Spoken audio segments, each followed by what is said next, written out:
রানা,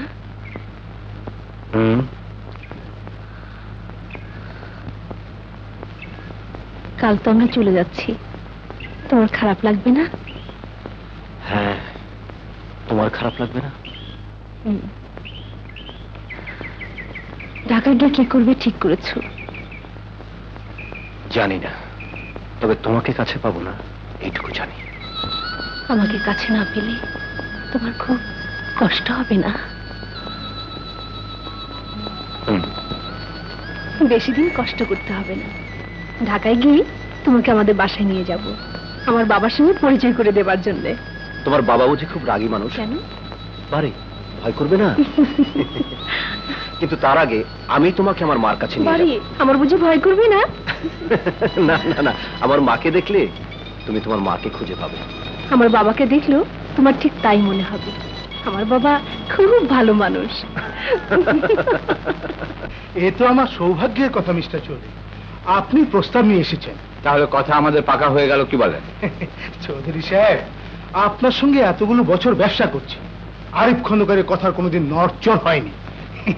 তাছাড়া সোহেল যে handsome boy, আমার শারমিন ওকে খুব পছন্দ করবে। এই যে আমার মামনি এসে পড়েছে। আরে আপনারা, আসসালামু আলাইকুম। ওয়ালাইকুম আসসালাম। আপনি কেমন আছেন? জি ভালো। তুই ওনাদের চিনিস নাকি? হ্যাঁ হ্যাঁ, তোমাকে বলেছিলাম না, উনি আমাকে লিফট দিয়েছিলেন। ও হ্যাঁ হ্যাঁ হ্যাঁ, জামা তুই ভেতরে যা, টায়ার নিশ্চয়ই। হ্যাঁ আসি। আমাদের জন্য চা নাস্তা পাঠিয়ে দিতে বলিস।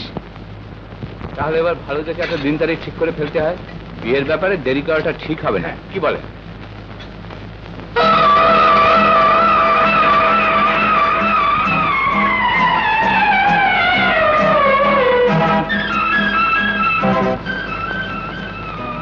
ও অনেকদিন থেকে আমাদের এখানে আছে। শারমিন,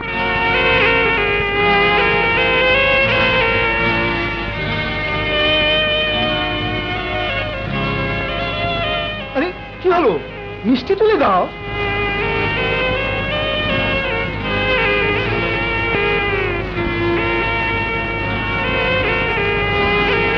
আরিফ সাহেব, জরুরি একটা কাজ মনে পড়ে গেল, আজ আসি। এসে কি একটু মিষ্টি খাবেন না? মিষ্টি আরেকদিন এসে খেয়ে যাবো। চলো আসি।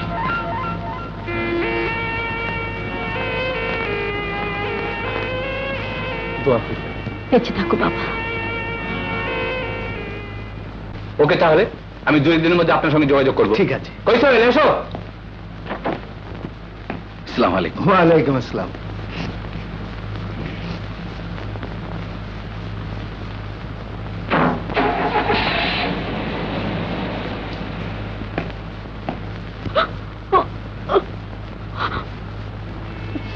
কি হলো, তোমার চোখে পানি? তুমি খুশি হওনি? সোহেলের সাথে শারমিনের বিয়ে হলে আমার চেয়ে বেশি খুশি এই পৃথিবীতে আর কেউ হবে না। আচ্ছা আচ্ছা।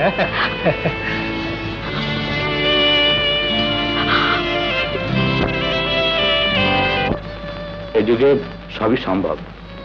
সত্যি পৃথিবীতে অসম্ভব বলতে কিছু নেই। চলো, আমি শীঘ্র একটা চাকরি নিচ্ছি, তারপর সবকিছু বন্ধ। বাইরে আমি একটা কথা কই, তুমি একটা বিয়া করো, টুকটুক একটা ভোয়ান করে।